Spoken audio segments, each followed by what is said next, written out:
Peyton Barger. Working at SB 252. YouTube, how you doing? Welcome to SB 252. Make sure you like this video and subscribe.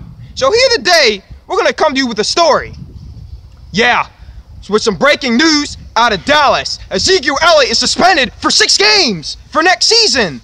Man, we're talking about a man that came storming onto the scene. In other words, actually came running onto the scene.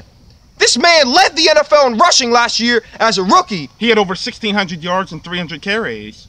And he should have gotten MVP. This suspension's really going to affect the Cowboys. I mean, they got to play the Giants in week 1. They play the Broncos. You have a pretty tough defense still. And they even play the Packers and Aaron Rodgers. What did I... Of course. But listen, let's get to the cheese. What did I tell you guys about the NFL here lately? Innocent and proven guilty is out of the window. It's guilty until proven innocent.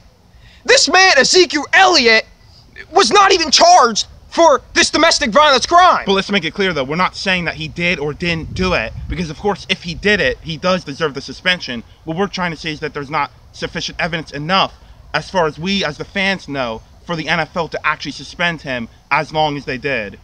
They shouldn't have suspended him at all. In the court of law... We don't have all the evidence, though. He shouldn't have been suspended at all. In the court of law, he was not even charged. It wasn't like the case happened and he was found innocent or guilty. He was not even charged. Now, and also, the woman, Miss Thompson, was last year, was his supposed girlfriend when this incident occurred, and supposedly he did domestic violence towards her and physical altercations for 5 out of 6 days around his 21st birthday. And she's known to have lied to the police and to the NFL. Well, that's a tough word to use, though. Lying? I mean, what if she was just traumatized so much that she forgot details? But listen, she was known, not my words, but Harvey, Mr. Harvey. But is Mr. Harvey a psychologist? No, Mr. Harvey is one of the investigators. Did he consult a psychologist? I'm just saying. Well, she gave false information. What happens when you give false information? You lie. Whether she was traumatized or not, it still wasn't the truth. It still was a lie. Her information might not be 100% accurate. I know what you're talking about. I know where you're going. You can't sugarcoat it. Like, now, I understand where you're coming from. Maybe she was traumatized, and if it really was the truth, you know, I know what you're saying. But let me tell you what the investigator in the NFL said. He said that she lied on multiple incidents. In one of the incidents, she said that Mr. Ezekiel Elliott dragged her out of a vehicle, which really never occurred. But despite that, the NFL still believed her side, and also did the prosecutors.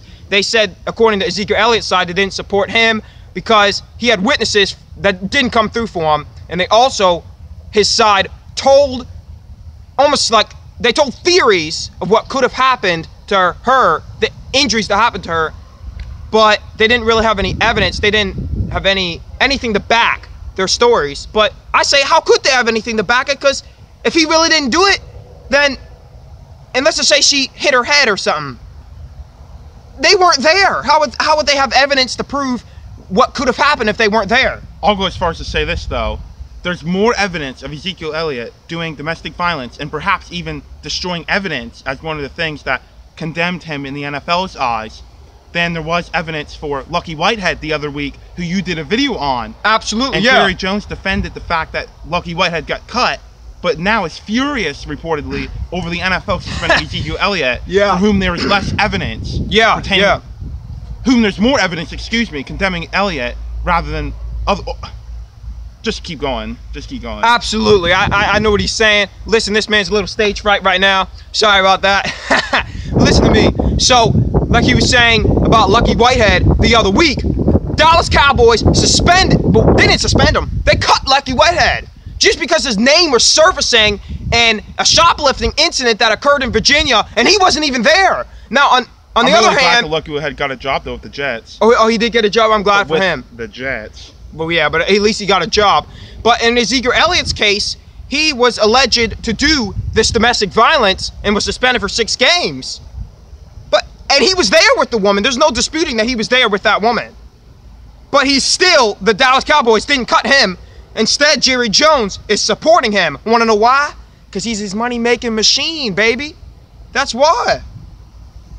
I don't want to hear what you got to say, Jerry Jones. You're such a hypocrite. You get rid of him, Lucky Whitehead, but you want to defend Ezekiel Elliott? No way. So either way, obviously, if he did it, I hope that the woman is okay. I hope that obviously her scars are healed. We'll see what happens. Ezekiel Elliott's planning on appealing to suspension within the next day or two. We'll see if the NFL reduces it or doesn't. Of course, if the evidence is so overwhelming that he did it, I don't think that it should be reduced at all. But we'll see.